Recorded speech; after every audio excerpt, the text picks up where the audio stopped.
Good afternoon everyone. स्वागत है आपका टारगेट सेमेस्टर के यूट्यूब चैनल पे और मैं आपकी मेंटर अंकिता यहाँ पे लेकर आई हूँ फिजिक्स की जितनी पीवाईक्यूज हैं उसको सॉल्व कराने के लिए। ठीक है, तो आपको याद है कि मैंने क्या किया है, एप्लीकेशन पे सारा जो फिजिक्स सेकेंड सेमेस्टर का सिलेबस है मैंने कवर करा दिया है। ठीक है, और आपने उसको उम्मीद है कि आपने सारे लेक्चर्स देख भी लिए होंगे।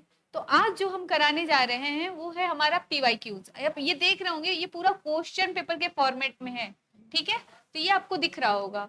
तो ये हम आज सॉल्व करेंगे क्योंकि हमारे पीवाईक्यूज भी बहुत जरूरी है। जैसा कि आपसे कहा गया था कि एमसीक्यूज के साथ साथ आपके पीवाईक्यूज भी करवाए जाएंगे जो कि एक्सपेक्टेड क्वेश्चंस में भी आते हैं। ठीक है, तो हम आगे बढ़ेंगे, लेकिन उससे पहले मैं ये बता दूं कि ये पूरा आपका फिजिक्स का सिलेबस है, ये किसी यूनिट वाइज नहीं है। मतलब पीवाईक्यू समझ रहे हो ना, एक पेपर की बात कर रही हूँ। और जब पेपर की बात होती है तो इसका मतलब ये होता है कि हर एक यूनिट से क्वेश्चंस उठाए गए हैं।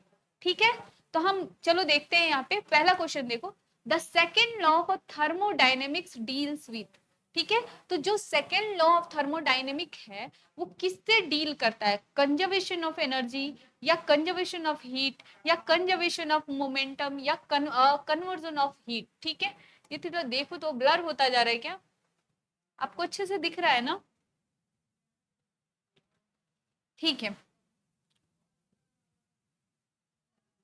तो ये किससे होता है हमारा, ये होता है कंजर्वेशन ऑफ हीट। किससे होता है ये, कंजर्वेशन ऑफ हीट। ठीक है, तो आप ये देख लेना, ये आपको मतलब आगे बढ़ाते जाएंगे और आप लोग देखते जाना। ठीक है,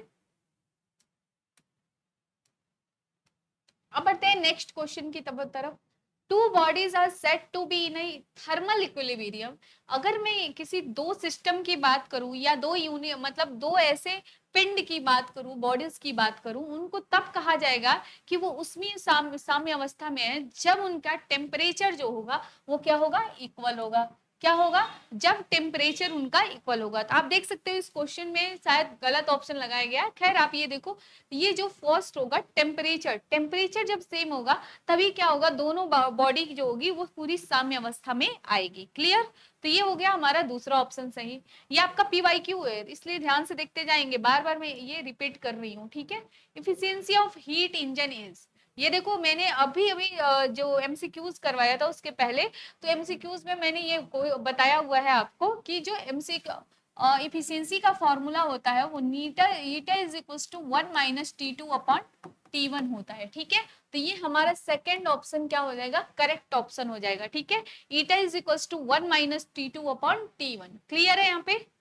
ओके, हम बढ़ते हैं नेक्स्ट क्वेश्चन की तरफ, क्वेश्चन नंबर 4 की तरफ बढ़ेंगे। ठीक है, देखो ये क्वेश्चन नंबर 4 दिया है, पॉइजन्स इक्वेशन इज। ठीक है, तो आप एक चीज याद कर लो, हमारा जो आइडियल गैस का इक्वेशन होता है PV is equal to NRT. ठीक है, या आरटी भी लिख सकते हो। ठीक है, एक होता है स्पेसिफिक हीट का इक्वेशन होता है CP minus CB is equal to R. ठीक है, और ये जो होता है हमारा क्या होता है, पीवी, देख रहे हो, पीवी पर power gamma is equal to constant. क्या होता है, कांस्टेंट। ये होता है हमारा पॉइजन्स इक्वेशन। क्या है ये, हमारा Poisson's equation. Is it clear, question number 4। Okay, हम बढ़ते हैं क्वेश्चन नंबर 5 की तरफ। The work done during adiabatic process. अच्छा एक बात बताओ जरा मुझे कि एडियाबेटिक जब प्रोसेस होता है तो हमारा जो वर्क डन है वो कितना होता है। ठीक है, तो वर्क डन क्या होगा, टेम्परेचर जो हमारा इनिशियल टेम्परेचर और फाइनल टेम्परेचर में चेंज होगा। तो T2 - T1 क्या होगा, T2 - T1। और ये 1 - गामा होगा कि 1 + गामा होगा, जल्दी बताओ तो। ये होता है 1 + गामा। क्या होता है, 1 + गामा। ये देख रहे हो, ये फर्स्ट ऑप्शन लगाया है, इसमें हमको लगता है नन ऑफ दीज होगा, नन ऑफ दीज, क्योंकि ये होता है T1 - T2। क्या होता है, T1 - T2। क्लियर, तो यहाँ पे कहीं भी आपको ऑप्शन में नहीं दिखेगा, इसलिए आप यहाँ पे लिख लगा सकते हो नन ऑफ दीज। क्या लग सकते हो, none of these. Clear, question number 6 देखो, द प्रोसेस इन विच, कौन सा सिस्टम, ठीक है, of the system remains constant is called isothermal process. अब मुझे बताओ कि आइसोथर्मल जो प्रोसेस होता है वो क्या होता है, समतापी प्रक्रिया, यही होता है ना, समतापी प्रक्रिया। समतापी प्रक्रिया पे कौन सा मतलब यहाँ पे वेरिएबल कांस्टेंट रहेगा, ताप। समताप मतलब टेम्परेचर क्या है हमारा, constant. Isothermal temperature will be constant. Okay, temperature क्या होगा हमारा, कांस्टेंट होगा। ठीक है, तो हम बढ़ते हैं नेक्स्ट की तरफ। ठीक है, CRO can not be use to, ठीक है। यहाँ पे देखो जो सीआरओ है ना, सीआरओ का यूज जो होता है हमारा, सीआरओ का फॉर्म, फुल फॉर्म क्या होता है, कैथोड रे, ये भी जान लो, कैथोड रे ऑसिलेशन, ठीक है, कैथोड रे ऑसिलेटर या ऑसिलेशन, ठीक है, ऑसिलेटर। अब ये मैं बात करूं ऑसिलोस्कोप की कह सकते हो, ठीक है। तो यहाँ पे आप ध्यान रखोगे कि जो हमारा ऑप्शन है इसमें हम बताते हैं सीआरओ क्या क्या मेजर करता है। सीआरओ कैन मेजर फ्रीक्वेंसी, ठीक है, वोल्टेज, ओके, ये फेज डिफरेंस भी मेजर करेगा, ठीक है, आपका डायग्राम भी बना के देता है, लेकिन दिस कांट मेजर, ये मेजर नहीं कर सकता क्या, पावर, क्या पावर, ये पावर को मेजर नहीं कर सकता है, शक्ति को मेजर नहीं कर सकता है। समझ में आया? Option number C is the correct option, ठीक है। यहाँ पे ये आप याद रखेंगे, CRO can't measure, can not be measured क्या, पावर, ठीक है। Okay, let's start. Question number 8, which of the following is not a function of multimeter. इसमें बोल दिया कि कौन सा ऐसा यहाँ पे जो फलन है, फंक्शन है, वो आपका मल्टीमीटर से नहीं मेजर किया जाता है। जाहिर सी बात है, अभी मैंने बताया वोल्टेज, करंट, रेजिस्टेंस, इन तीनों को क्या किया जा सकता है, मल्टीमीटर से मेजर किया जा सकता है, बट टेम्परेचर कंट्रोल नहीं किया जा सकता है। Is it clear? Temperature can't be control, तो इसलिए ये करेक्ट ऑप्शन होगा ऑप्शन नंबर डी। ताप का नियंत्रण नहीं किया जा सकता है, कब, जब हम बहुल मापी का फलन नहीं है। बहुल मापी क्या होता है, मल्टीमीटर, मल्टी मतलब बहुत सारा, मीटर मतलब मापना, ठीक है, तो बहुल मापी, समझ में आ गया? Okay, let's question number 9, which type of a multimeter is most suitable for measuring very low electrical current? Okay, सबसे लो इलेक्ट्रिकल करंट को मेजर करने के लिए किस तरह का मल्टीमीटर यूज करते हैं, इसके बारे में बात करेंगे। तो कौन सा ऐसा मल्टीमीटर होता है जब हम क्या करते हैं, बहुत लो इलेक्ट्रिकल करंट को मेजर करना हो, तो हम क्या करते हैं, डिजिटल मल्टीमीटर आता है उसका यूज करते हैं। किसका? डिजिटल मल्टीमीटर, ठीक है। ये होता है मानवी की आधुनिक संचालित बुद्धि कुंज बहुमापी, जो कि मनुष्य द्वारा बनाया जाता है, ठीक है, और वो बहुत मतलब लो इलेक्ट्रिकल करंट पे वो क्या करता है, मेजर कर देता है, ठीक है। Okay, next question number 10, what is the purpose of a continuity test on a multimeter? Okay, ये कह रहा है कि जो हमारा मल्टीमीटर है उसकी निरंतरता की परीक्षा का उद्देश्य क्या है, ठीक है, मतलब उसकी कंटिन्यूटी जो टेस्ट करता है मल्टीमीटर, तो उसका पर्पस क्या होता है कि वो to test if a current is complete, to measure a resistance, to measure a voltage, या टू मेजर अ क्या, करंट, ठीक है। वो क्या करता है, रेजिस्टेंस को मेजर करता है, क्या करता है, रेजिस्टेंस को मेजर करता है, ठीक है। क्लियर ना? ये देख लेना, resistance, clear, option number B. Okay, बढ़ते हैं नेक्स्ट क्वेश्चन पे। The material use to coat inner side of CRT. Okay, हाँ मैंने ये बताया था, सीआरटी का जो अंदर का होता है उसको किस मटेरियल से क्या किया जाता है, इसको उसको इनर कोट दिया जाता है। एक चीज आपको दिख रहा है ना, ये फॉस्फर, मैंने आपको बताया था जब सीआरओ ये वाला बनाया था फिगर, ठीक है, कि यहाँ पे जब कुछ दिखने लगे तो वो क्या होता है, हमारा फॉस्फर, क्या होता है, फॉस्फर, ठीक है। अंदर के भाग को किससे बनाया जाता है, तो ये आप याद रखेंगे, फॉस्फर होता है, क्या होता है, फॉस्फर, ठीक है। उसमें एक जर्मेनियम सिलिकॉन भी लगा होता है, ठीक है। तो ये हो गया ऑप्शन नंबर डी, क्लियर। ये थोड़ा आप लोग डाउटफुल भी है तो शायद मिला लीजिएगा, ठीक है। ओके, यहाँ पे देखो, CRO is use to measure, CRO क्या क्या मेजर करता है, अभी मैंने बताया, फेज भी, फ्रीक्वेंसी भी, वोल्टेज भी, यानी ऑल ऑफ द अबव, क्या हो जाएगा, ऑल ऑफ द अबव, ठीक है, clear. Okay, a cathode ray oscilloscope, इसको क्या कहते हैं, ऑसिलोस्कोप, ठीक है। अ कैथोड रे ऑसिलोस्कोप यानी सीआरओ, इसका अनदर नेम भी है, ठीक है। तो इसको क्या कहते हैं, इसको ये कहते हैं, देखो, a CRT with some additional circuitry like horizontal and vertical depletion amplifier, ठीक है। तो ये वाला आपका ऑप्शन जो होगा, सी वाला जो होगा सही होगा, क्योंकि इसको इस नाम से भी जाना जाता है, ठीक है।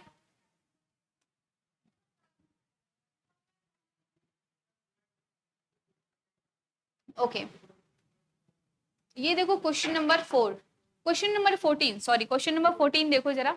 The formula for root mean square velocity of a gas is, कितना हो जाएगा? The formula for root mean square velocity of gas is कितना हो जाएगा? ये हो जाएगा, ये आपका देखो ध्यान से देखना है, इसमें क्या होता है, V R M S is equal to होता है 2 RT/m, क्या होता है? 2 RT/m, क्लियर? तो ये आपका सेकेंड ऑप्शन जो होगा सही होगा, ठीक है।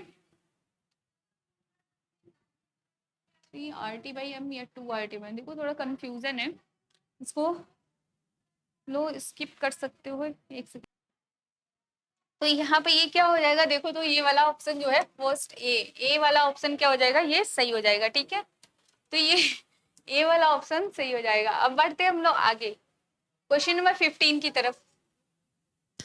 If the degree of the freedom of a molecules of a gas is F, the ratio of the two specific heat of the gas is, ये तो आपका फॉर्मूला हो गया, मैंने ये आपको पहले भी बताया है कि Cp/Cv बोलना है कि दो स्पेसिफिक हीट, Cp/Cv यानी क्या हो जाएगा हमारा, specific heat at constant pressure and at constant volume, ठीक है। इन दोनों का जो रेशियो होता है जब हम डिग्री ऑफ फ्रीडम निकालते हैं तो ये क्या हो जाता है 1+2/f। तो ये क्या होता है Cp/Cv is equal to 1+2/f, ठीक है। f जब यहाँ पे हमारा मान लो कि मोनो एटॉमिक मॉलिक्यूल्स है या डाई एटॉमिक मॉलिक्यूल्स है, ठीक है।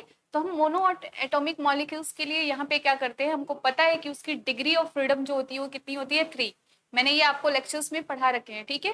ट्रांसलेशनल जो उसका होता है रोटेशन, तो वो कितना होता है 3, उसी को डिग्री ऑफ फ्रीडम में हम गिन लेते हैं, ठीक है। और यहाँ पे जब रखेंगे तो ये 5 हो जाएगा, कितना हो जाएगा 5, ठीक है, 5/3। तो ये आज आपका ऑप्शन है 1+2/f, ठीक है। तो ये आपका सेकंड ऑप्शन क्या हो जाएगा, करेक्ट हो जाएगा, clear. Okay, next question number 16 देखो जरा। The types of specific heat of a mono atomic gas और, ठीक है, ये स्पेसिफिक हीट पूछ रहा है, ठीक है। आप ये मत देखना डिग्री ऑफ फ्रीडम पूछ रहा है। तो अगर मैं मोनो एटॉमिक गैस की अभी मैंने बात की, कितना हो जाएगा, ये हो जाएगा 3, एफ इज इक्वल्स टू कितना हो जाएगा 3 डिग्री ऑफ फ्रीडम, ओके।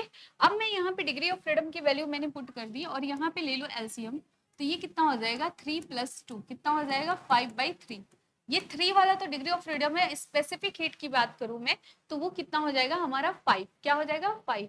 तो ये वाला ऑप्शन जो होगा हमारा, ये देखो राइट आंसर यही होगा, करेक्ट, ठीक है। ओके, क्वेश्चन नंबर 17 पे चलते हैं। What is the correct relation between the pressure P and the energy density E of a gas, okay. तो यहाँ पे आप देखो,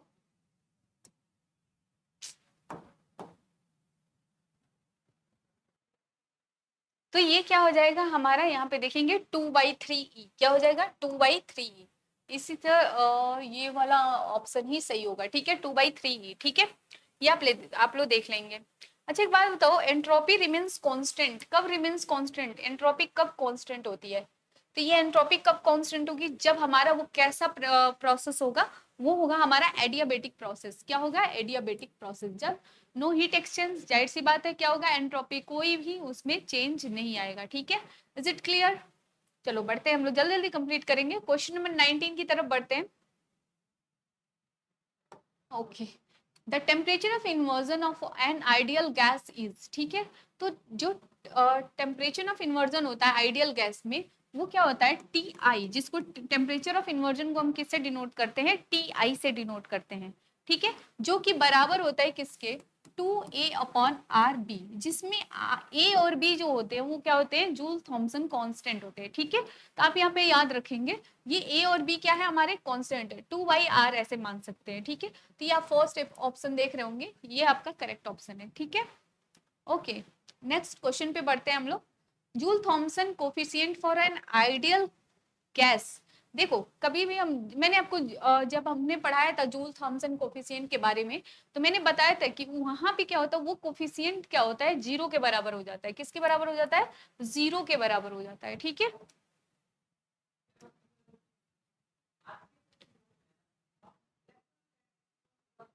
अभी देखो हमारा क्वेश्चन नंबर 21, थर्मोडाइनेमिकल क्या है, थर्मोडाइनेमिकल पोटेंशियल और, ठीक है। अच्छा ये किस किस से जुड़ा होता है ये आपको याद होना चाहिए। एक तो होता है हमारे इंटरनल एनर्जी, ठीक है, क्या होता है इंटरनल एनर्जी। दूसरा क्या होता है हमारा एच, हेल्महोल्ट्ज, ठीक है। तीसरा क्या होता है हमारा फ्री फ्री एक्सपेंशन होता है। जी क्या होती है गिब्स एनर्जी होती है, क्या होती है गिब्स एनर्जी। तो ये चारों जो वेरिएबल है इससे हमारा थर्मोडायनेमिकल पोटेंशियल क्या होता है जुड़ा होता है। तो ये जो चार है यही आपके थर्मोडायनेमिकल पोटेंशियल में बिलोंग करते हैं, ठीक है। तो आप ये याद रखिएगा। तो first option is the correct option. अच्छा ये आओ सेकेंड लेटेड हीट इक्वेशन। अच्छा देखो ये सेकेंड लेटेड हीट इक्वेशन जो होता है वो कैसे होता है, C2 - C1 is equals to, ये होता है हमारा T d/dt, ठीक है, L/T। देखो ये ऐसा ऑप्शन आपको कहीं दिखेगा ही नहीं, ठीक है। तो यानी हमारा इसमें आप लिखा लगा सकते हो नन ऑफ दीज, क्या लगा सकते हो नन ऑफ दीज, इनमें से कोई भी ऑप्शन आपका सही नहीं होगा, ठीक है। ओके अब आते हैं हमारा आ गया, हमने पढ़ा है ये जो 2.47 पेज नंबर, आप बुक में देखोगे ना 2.47 पेज नंबर पे होगा, ठीक है, ये आप पढ़ लेना। Clausius Clapeyron latent heat equation, ठीक है। तो ये जो आपका होगा dp/dt, ये आपका फर्स्ट ऑप्शन जो होता है Clausius Clapeyron latent heat equation, L/T V2 - V1, यानी हमारा जो होता है final volume to the minus initial volume के साथ, ठीक है। तो ये होता है हमारा फर्स्ट ऑप्शन करेक्ट। ओके इसमें बताना है जो रॉन्ग रिलेशन है वो कौन सा है, जो इसमें रिलेशन है वो रॉन्ग कौन सा है, ठीक है, उसके बारे में हम बात करेंगे। तो इसमें जो देखो आप ये क्या है हमारा आइडियल गैस, ठीक है, ये आइडियल गैस हो गया, ये स्पेसिफिक हीट हो गया, ये पॉइजन्स रिलेशन हो गया, ये हमारा रॉन्ग है, इसलिए ये करेक्ट ऑप्शन होगा, क्या हो जाएगा ये करेक्ट ऑप्शन हो जाएगा, ठीक है। चलो अब नेक्स्ट बढ़ते हैं हम लोग। In the following which is not the dimension of time, ठीक है, इसमें से कौन सा ऐसा है जो डायमेंशन ऑफ टाइम नहीं बताता है। R/L क्या होता है, R/L जो होता है हमारा ये डायमेंशन नहीं बता सकता, डायमेंशन ऑफ टाइम, ठीक है। ये देखो मुझे कंफ्यूजन है, ठीक है, ये √LC भी हो सकता है, ठीक है, इसमें क्या हो सकता है √LC भी हो सकता है, लेकिन आप इसमें जब जाओगे ना तो फ्रिक्वेंसी निकालोगे तो ये क्या करेगा टाइम को रिप्रेजेंट करेगा, क्या करेगा टाइम को रिप्रेजेंट करेगा, क्लियर। तो इसमें हो जाएगा क्या लिख सकते हैं इसमें बताओ, इसमें लिख सकते हैं in the following which is not the dimension of time L/R C R √LC या R/L, ठीक है। तो इसमें ये देखना है हमको,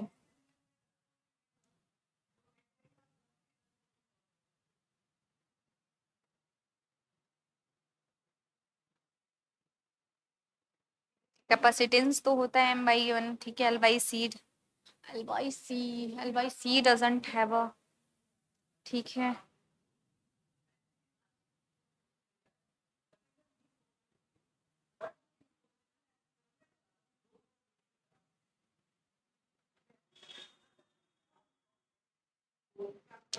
देखो इसमें कहीं दिया नहीं है, ठीक है, इसके पास तो होता है टाइम, इसके पास भी टाइम, इसके ही पास नहीं होते, उल्टा कर दिया ना R/L क्या होता है इसका डायमेंशन ऑफ टाइम नहीं होता है, ठीक है। इसमें देखो ऑप्शन कुछ होना चाहिए L/C करके होना चाहिए, ठीक है। खैर ये देख लेना यही ऑप्शन मेरे को ज्यादातर यही चांस लग रहा है, ठीक है। ओके क्वेश्चन नंबर 26 की तरफ बढ़ते हैं। क्वेश्चन नंबर 26 जो है दिया in LR circuit the time constant is the time in which current increases from 0 to, कहां तक इंक्रीज करता है 37% ऑफ द मैक्सिमम वैल्यू, कहां तक 37% ऑफ द मैक्सिमम वैल्यू था, अधिकतम मान 37% तक ये क्या होता है ये इंक्रीज करता है, ठीक है। ओके अब आ जाओ क्वेश्चन नंबर 27 पे। रेली जीन्स फॉर्मूला इज, ठीक है, इसमें रेली जीन्स फॉर्मूला कौन सा है, ठीक है। तो इसमें ये बताओ हमने जब बताया था किसके बारे में ब्लैक बॉडी रेडिएशन के बारे में, तो हमने एक बताया था कि यू लैम्डा क्या होता है you lambda, lambda is the wavelength, क्या हो गया वेवलेंथ, ठीक है। ये हो गया डी लैम्डा, इसको हमने क्या कर दिया डिफ्रेंशिएट कर दिया 8π/K upon lambda two the power 5 lambda into T D lambda, ठीक है। ये ऑप्शन जो होगा ये आपका सही होगा, ये रिलेशन होता है रेले जीन्स लॉ का, ठीक है। तो ये आपका फर्स्ट ऑप्शन जो होगा ये करेक्ट ऑप्शन होगा, ठीक है, आप देख लेना, ठीक है। ओके बढ़ते हैं प्लैंक्स रेडिएशन फॉर्मूला की तरफ in terms of the wavelength, किसके टर्म में चाहिए हमको वेवलेंथ के टर्म में। तो आप यहाँ पे देख सकते हो ये हमारा पहला ऑप्शन जो होगा ये क्या होगा हमारा करेक्ट ऑप्शन होगा, first option is the correct option. ठीक है, ये आपको प्लैंक्स लॉ का दिख रहा होगा सबसे पहले ही फॉर्मूला। ठीक है, अब इसको प्रूफ करवाने में लगेंगे तो बहुत बड़ा हो जाएगा, 2-3 पेज का हो जाएगा, तो बस आप समझो वो सही है। ठीक है, हाँ अब आता है according to Wien's displacement law. Wien's displacement law ये कहता है कि वेवलेंथ इनटू टाइम क्या होता है, हमेशा कांस्टेंट होता है। क्या होता है, वेवलेंथ इनटू टाइम क्या होता है, कांस्टेंट होता है। क्लियर, ये हमारा जो होता है फर्स्ट ऑप्शन यहाँ से ये हमारा सही होगा। ठीक है, ओके ओके। क्वेश्चन नंबर 30 देखो, अ टेम्परेचर टी के मतलब एक ऐसा टेम्परेचर है T kelvin, the emissive power of the black body is, तो क्या होता है, E is directly proportional to T to the power 4। ठीक है, तो ये जो हमारा ऑप्शन हो गया,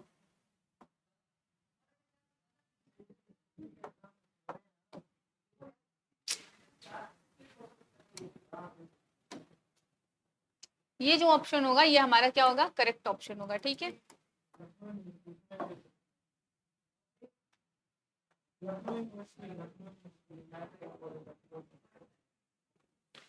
तो ये क्या होता है, E is directly proportional to T to the power 4 होता है। ठीक है, ये Wien's displacement law, sorry Wien's displacement law नहीं, ये emissive power of black body है। ठीक है, emissive power of black body, option number D is the correct option. ठीक है,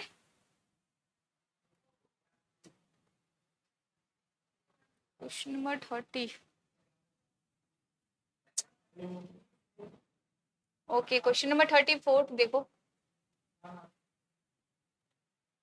आर 26 27 30 34,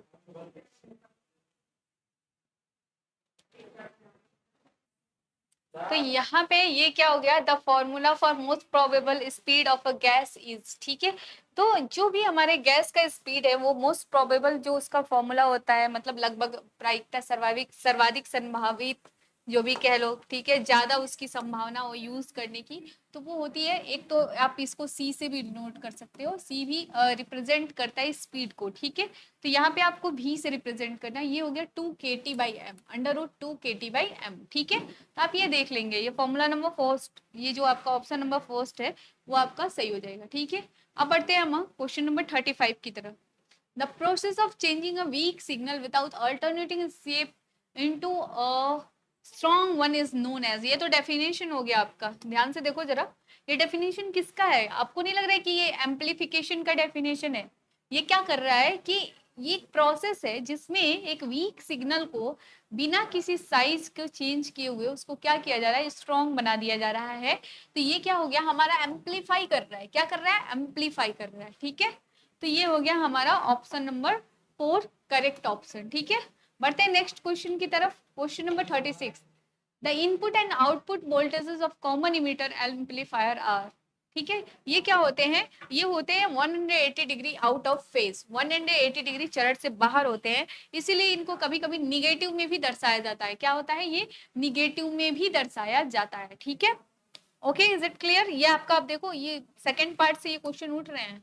ठीक है, मतलब इलेक्ट्रॉनिक्स वाले पार्ट से ये क्वेश्चन उठाए जा रहे हैं। क्लियर, ओके बढ़ते हैं क्वेश्चन नंबर 31 के लिए। अच्छा एक बात बताओ, अगर एक रेड ग्लास को हम क्या करें, एक डार्क रूम में हीट करते हैं तो वो किस कलर का दिखेगा, बताओ तो। वो क्या करता है, सारा कलर ऑब्जॉर्ब कर लेता है और सिर्फ ग्रीन कलर को रिफ्लेक्ट करेगा। किस कलर को रिफ्लेक्ट करता है, ग्रीन कलर को, तो वो हमको जैसा दिखेगा अपीयर करेगा वो कौन सा कलर होगा, ग्रीन कलर। कौन सा होगा, ग्रीन कलर। ठीक है, अब ये देखो 32, question number 32, thermal radiation are, thermal radiation मैं बार बार बता रही हूँ, इनको कहा जाता है इलेक्ट्रोमैग्नेटिक वेव, या फिर आप ये कह सकते हो ये इंफ्रारेड रेडिएशन होते हैं। क्या होते हैं, ये इंफ्रारेड रेडिएशन होते हैं। ठीक है, ओके बढ़ते हम लोग क्वेश्चन नंबर 33 की तरफ। ओके ये देखो, तो what is the root mean square speed, what is the root mean square of the speed of a gas whose density is 1.4 gram per liter at a pressure of 10 to the power 5 newton metre square. ठीक है, तो इसका हमको क्या करना है, निकालना पड़ेगा। ठीक है, तो सबसे पहले हम क्या करेंगे, इसको भी हमको चेंज करना पड़ेगा, ग्राम है ना, इसको किलोग्राम में चेंज करना पड़ेगा। तो किलोग्राम में चेंज करो तो कितना हो जाएगा बताओ। तो 1 किलोग्राम इसको 1000 होता है ना, इसको 1000 से डिवाइड कर दो। क्या करो, 1000 से डिवाइड कर दो। या फिर इसको लिख सकते हो 1.4 इंटू 10⁻³ लिख सकते हो ना। Okay, into 10⁻5। Okay clear. अब ये बताओ, ये हो गया 1.4 इंटू 10⁻, क्या हो गया, 2 हो गया। ठीक, whose density is, तो यहाँ पे क्या लिख सकते हो, एक तो इतना क्लियर हो गया कि ये मल्टीप्लाई होगा, ठीक है, और मल्टीप्लाई डिवाइड भी हो सकता है, -5 3 ठीक है 5 हो जाएगा 140। हाँ हो जाएगा 140, ठीक है। और इसको डिवाइड कर दो आप, root mean square of speed of gas whose density कितना होता है, rho is equal to rho into pressure P। क्या होता है, प्रेशर P, ये होता है ना 1.4 इंटू 10⁻³ इंटू 10⁻5, ठीक है। तो ये आएगा 4.6 करके, ठीक है, ये कैलकुलेट कर लेना आप लोग, ठीक है, कैलकुलेशन। लेकिन इसका मुझे आंसर पता है, ठीक है, ये 4.6 आएगा, ठीक है। इसको चेंज करने में कई प्रॉब्लम हो रही है, आप इसको चेंज करना ग्राम पर लीटर। देखो ये लीटर भी चेंज होगा, ठीक है, ये 1 पॉइंट ग्राम है ना, ये लीटर भी चेंज होगा, ठीक है। तो ये लीटर को भी आप चेंज करना, ठीक, तब हो जाएगा आपका। ओके, क्वेश्चन नंबर, नेक्स्ट बढ़ते हैं क्वेश्चन नंबर की तरफ। The point of intersection of DC and AC load lines represent. अच्छा देखो, ये क्या हो गया, मान लो डीसी और एसी का लोड लाइन है, ठीक है, ये ऐसे, ये ऐसे, ये आईसी हो गया और ये ऐसे आ गया, ठीक है। तो जो यहाँ पे ये काटता है ना, इसको क्या कहते हैं, इसको कहते हैं हम ऑपरेटिंग पॉइंट। क्या कहते हैं इसको, ऑपरेटिंग पॉइंट कहते हैं। तो ये हमारा option number C is the correct option. क्या हो जाएगा, option number C is the correct option. Question number 38 देखो, the stability factor is highest for, ठीक है, जो स्टेबिलिटी फैक्टर होता है वो किसके लिए हाईएस्ट होता है, ठीक है। तो हम क्या करेंगे, इसमें देखेंगे सबसे जरूरी चीज, पोटेंशियल डिवाइडर बाय दिया है, कलेक्टर टू बेस दिया है, और बेस बाय सी एम्पलीफायर दिया है। तो ये आप लिख सकते हो same for all of the above, लेकिन ये सबसे ज्यादा होता है पोटेंशियल, नहीं सॉरी कलेक्टर के लिए। किसके लिए होता है, ये कलेक्टर के लिए, ध्यान से समझना, ठीक है। तो ये option number B clear. Okay, बढ़ते हैं हम लोग नेक्स्ट क्वेश्चन की तरफ।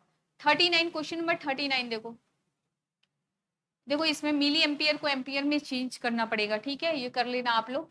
In the transistor the base current is इतना एंड इमीटर करंट इज इतना, what is the value of the, ठीक है, कलेक्टर का। तो ये होता है आई इज इक्वल टू कितना होता है, आई बी प्लस आई सी, ठीक है। हमको निकालना क्या है, आई सी निकालना है। तो आई सी इज इक्वल टू कितना हो जाएगा, आई ई माइनस आई बी हो जाएगा।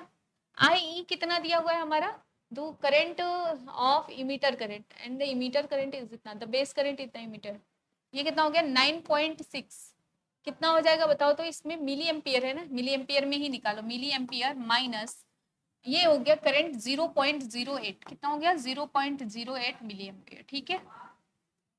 हमने यहाँ से आई से जब निकाला तो ये कितना हो जाएगा बताओ। तो ये हो जाएगा 8 6 और ये हो जाएगा, नहीं हमको माइनस करना है ना 10 में से, एक सेकेंड रुको, ये ऐसे नहीं होगा, 10 में से 8 गया 2, यहाँ 5 बचा ना, 5 और यहाँ बच गया 9, ठीक है। 9.52 मिली एम्पियर, कहाँ है 9.52 मिली एम्पियर, ठीक है। Is it clear. ओके, बढ़ते हैं नेक्स्ट क्वेश्चन की तरफ। Question number 40, the correct formula between alpha and beta. ये देखो रेडिएशन में निकाला था, ठीक है। ये क्या होता है, अल्फा और बीटा कैसे जुड़े होते हैं, beta is equals to alpha upon 1 plus alpha. Second option is the correct option, ठीक है, ये कर लेना आप लोग, ठीक है। क्वेश्चन नंबर जल्दी जल्दी करा दे रहे हैं आप लोग को।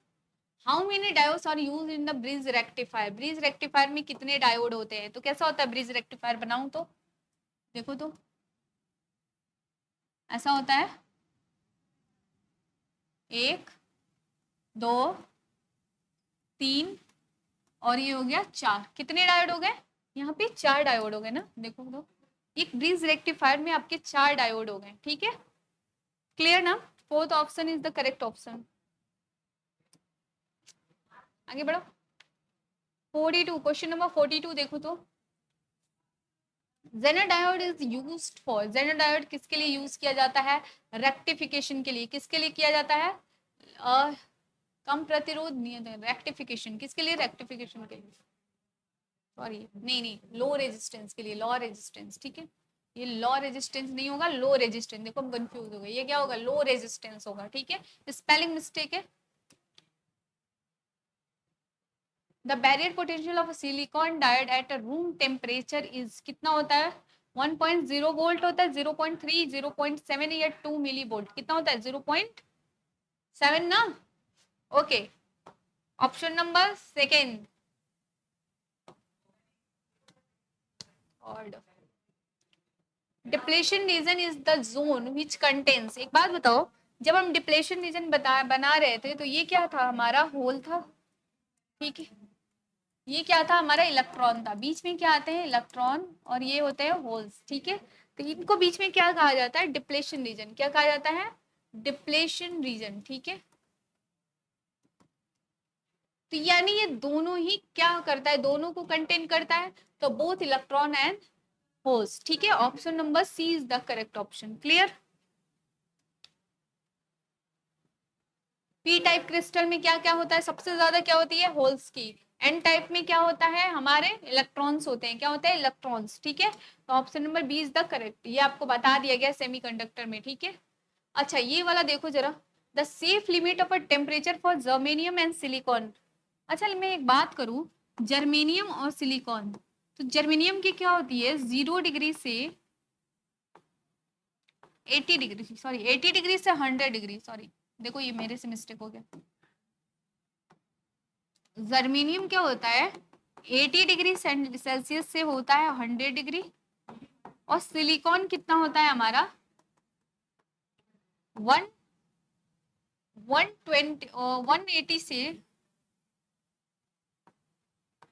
200, कितना होता है, 200, ठीक है, तो ये होता है हमारा 80 और 200 दोनों का मिला के, ये सबसे लोएस्ट पॉइंट ले लो, क्या हो गया इसका, 80 हो गया, इसका क्या हो गया, सेफ लिमिट क्या हो गया, 200 डिग्री सेंटीग्रेड, क्लियर।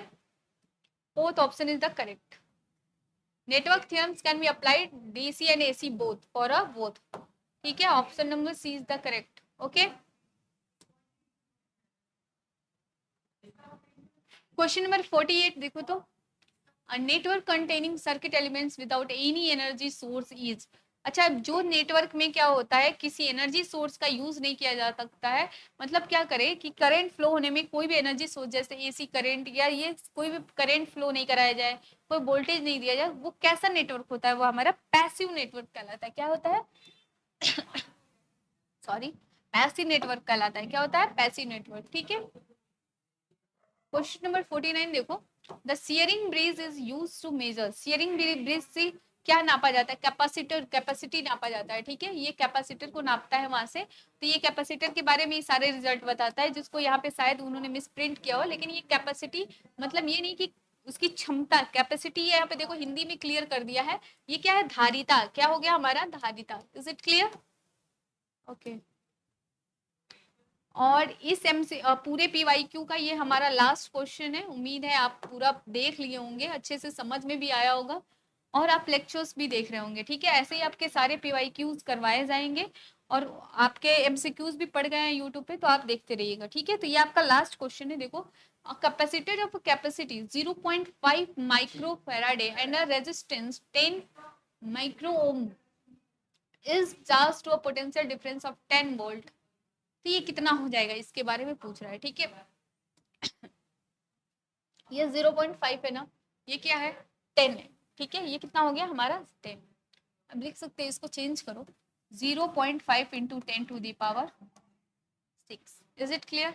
जब इसको चेंज करोगे तो कितना हो जाएगा, into 10 into 10⁻⁻⁶, is it clear, यहाँ से कट गया, ठीक है, ये जब करोगे तो ये कितना हो जाएगा, 50 हो जाएगा, कितना हो जाएगा 50, 5.0 सेकेंड, कितना आ जाएगा 5.0 सेकेंड, ठीक है।